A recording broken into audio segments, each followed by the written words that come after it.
आजकल शादी होती है तो लोग वो कहीं घूमने फिरने चले जाते हैं तुरंत। क्या बोलते हैं उसको, हैं? राधे राधे। जोर से बोलना पड़ेगा, राधे और जोर से बोलना पड़ेगा। राधे राधे। घूमने जाते ना, और जाएंगे भी कहाँ, ये तो अब वो ही जाने, जाने वाले हमें क्या पता है। तो जो जाते हैं उनको पता होगा। लेकिन एक बात है,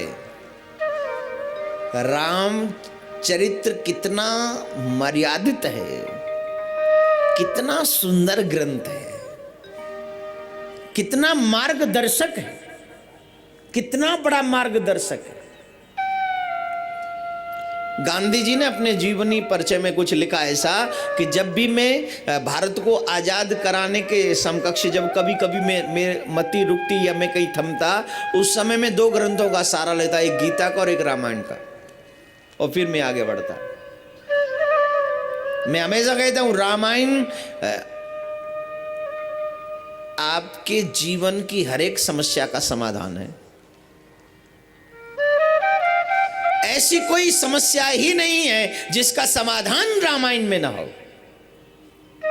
हर एक समस्या का समाधान रामायण में।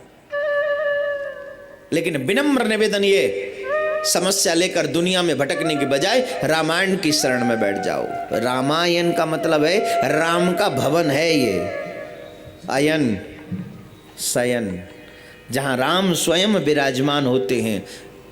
ये काले काले जो शब्द है ना इसमें, ये मेरे प्रभु के रोम है, एक एक रोम है ये शब्दावली। राम का भवन है ये रामायण। तो जब भी जीवन में, जब भी तुम्हारे भवन में समस्या, उलझन,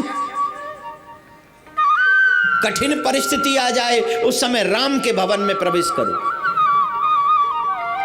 भाई राम के भवन में तो सारी समस्याओं का समाधान है या नहीं है? बोलो, है नहीं है? राम के भवन में प्रत्येक समस्या का समाधान है जो समस्या दुनिया में है। इसीलिए ये रामायण राम का भवन है। जब तेरे भवन में, तेरे घर में समस्या हो तो राम के भवन में प्रवेश कर, तेरी हर एक समस्या का समाधान, हर एक समस्या।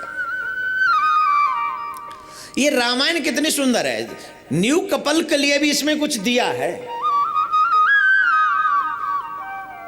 नए शादीशुदा जोड़े के लिए भी रामायण में कुछ दिया है। हंसना नहीं है, समझने का विषय है। जिनकी शादी नई नई हो उनको शुरुआत घूमने फिरने अटरम सटरम की बजाय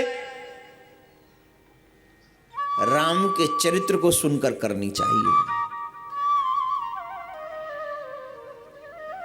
नई नई बहू आई है, उसे क्या पता सासू की मर्यादा कैसी होती, जिस भवन में जा रहा हूं वहां मुझे कैसे रहना है। नई बहू को क्या पता। उसको रामायण पढ़ेगी तो सीता का चरित्र पढ़ाओ।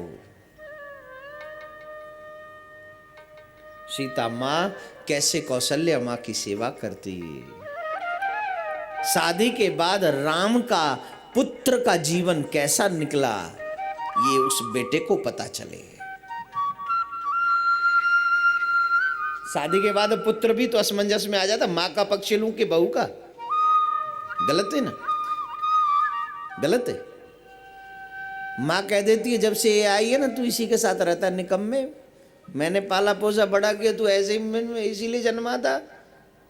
और पत्नी कहती तेरे पीछे मैंने सबको छोड़ दिया और तू मेरे को मोड़ नहीं लड़ रहा है। अब बेचारो ये का करे, मरबो तो आदमी को है ना। अच्छा बोलो, मजबूरी किसकी है?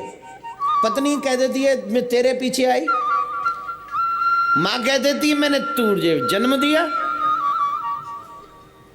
अब बेटा बेचारा कहे कि ये भी सच है तू मेरे पीछे आई, ये भी सच है कि तुमने मुझे जन्म दिया, लेकिन मुझे तो दोनों को निभाना है ना।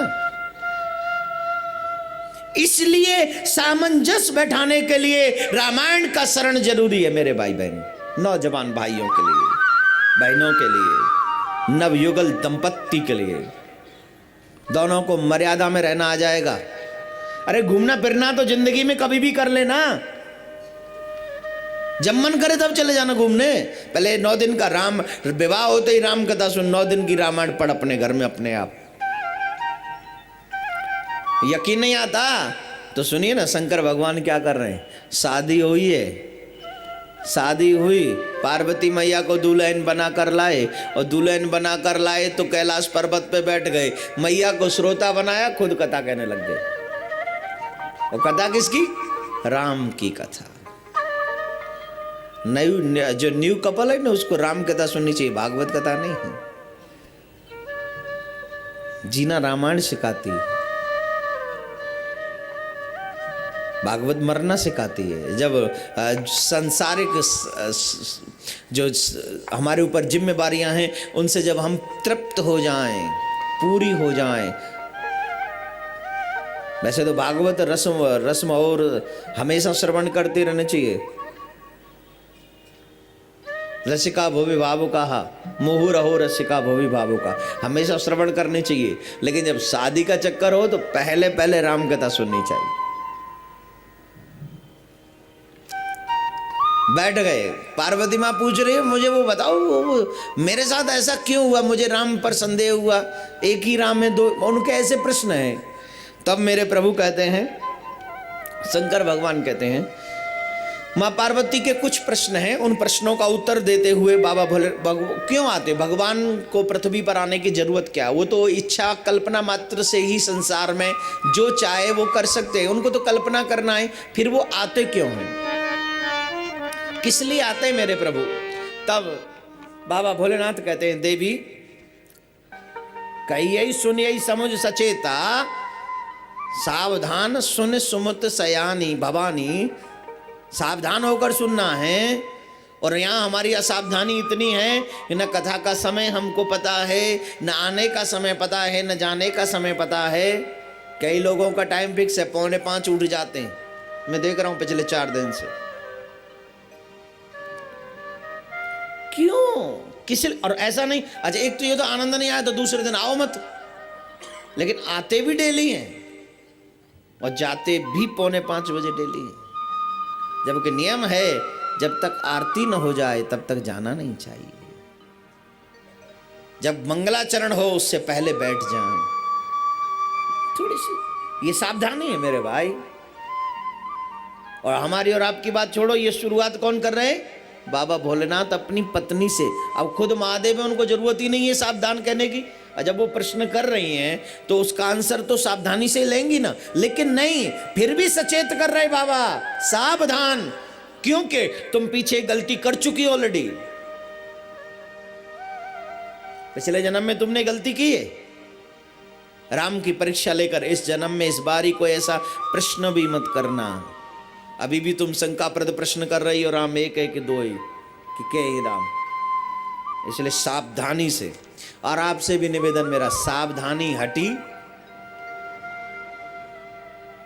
अगर भगवान की कथा में से सावधानी हट गई तो एक दुर्घटना नहीं, कई जन्मों की दुर्घटना शुरू हो जाएगी।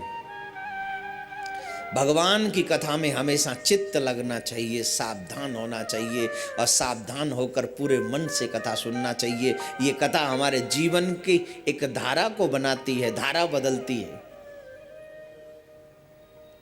इसलिए आप सब भी सावधान होकर प्रभु की कथा सुने।